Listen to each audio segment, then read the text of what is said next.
Először sírsz, azután átkozódsz, aztán imádkozol, aztán megfeszített körömszakadtig maradék erőd.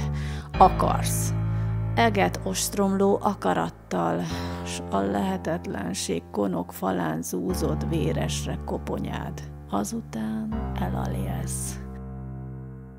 S ha újra eszmélsz, mindent újra kezdesz.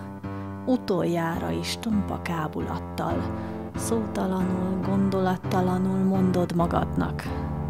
Mindegy. Mind hiába.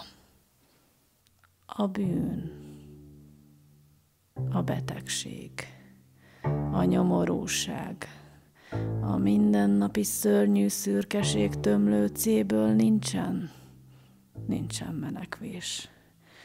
S akkor magától megnyílik az ég, mely nem tárolt ki átokra, imára, erő, akarat, kétségbeesés, bűnbánat, hasztalanul ostromolták.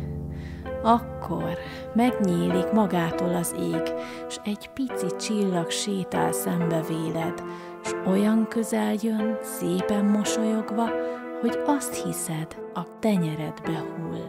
Akkor magától szűnik a vihar.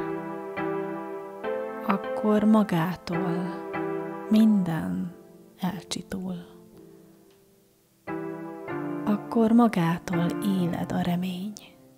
Álomfáidnak minden aranyágán, csak úgy magától friss gyümölcs terem.